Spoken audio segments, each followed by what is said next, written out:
menor Eduarda. Brincadeira. Oi, meu nome é Eduarda Zago e hoje nós vamos falar sobre o governo geral. Oi, eu sou o André da Souza, como conhecido Anderson, e eu vou apresentar o trabalho. Em função do desempenho insatisfatório do sistema de capitanias hereditárias, Dom João III, rei de Portugal, resolveu criar o governo geral no Brasil no ano de 1549. Era uma forma de centralizar o poder na colônia e acabar com a desorganização administrativa. Os 3 governantes gerais do Brasil que mais destacaram foram Tomé de Souza, Duarte da Costa e Mendes Sá.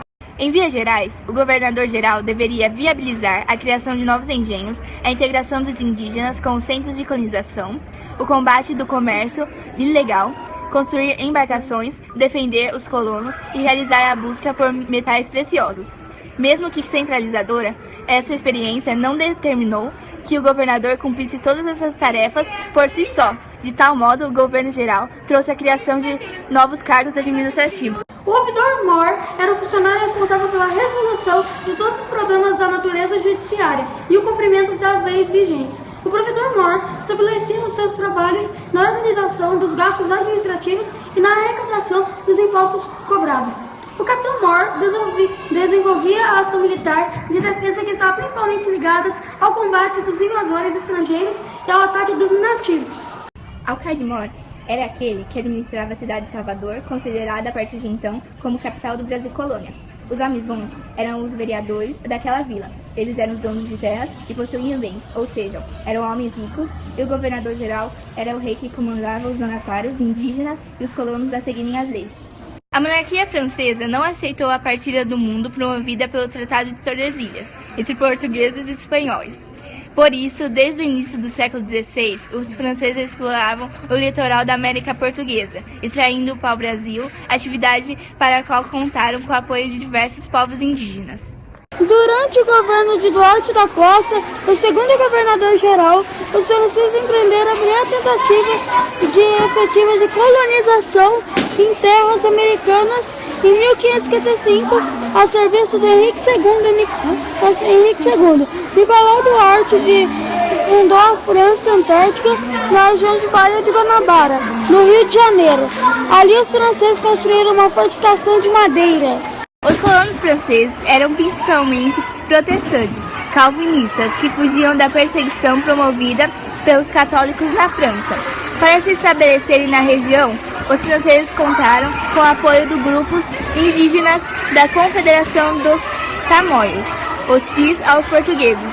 A resistência lusitana não demorou a vir. As primeiras expedições organizadas a expulsar os franceses tiveram início em 1560. Depois de várias batalhas, os franceses foram definitivamente derrotados em 1567 pelo terceiro governador-geral, Mary de Souza.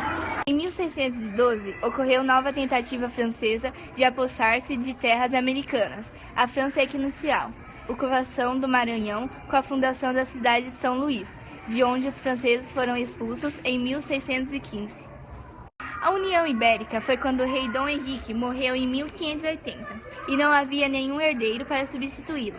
Então o rei da Espanha, Felipe II, primo de Dom Henrique, decidiu que a coroa poderia ser sua e assim unir Portugal e Espanha. Lembre-se que estão localizados na Península Ibérica e durante 60 anos Espanha controlou Portugal e suas colônias. Após o domínio da Espanha e Portugal, a Holanda, em busca de açúcar, resolveu enviar suas expedições para invadirem o nordeste do Brasil, no período colonial. Invadiram Recife e Olinda e ali conquistaram essas terras. Os holandeses tiveram a ajuda das Companhia das Índias Ocidentais. Em consequência das invasões do Nordeste no Brasil, os capitais holandeses passaram a dominar todas as etapas de produção de açúcar, desde a plantação da cana-de-açúcar até o refino e a distribuição. O mais conhecido comandante holandês foi Maurício de Nassau, que governou o chamado Brasil holandês entre 1637 a 1644. Seu governo, com capital em Recife, estabeleceu com uma administração baseada no incentivo à produção de açúcar, busca pela liberdade religiosa, modernização, criação de um jardim botânico e zoológico. Nassau também ficou conhecido por ser um importante articulador político.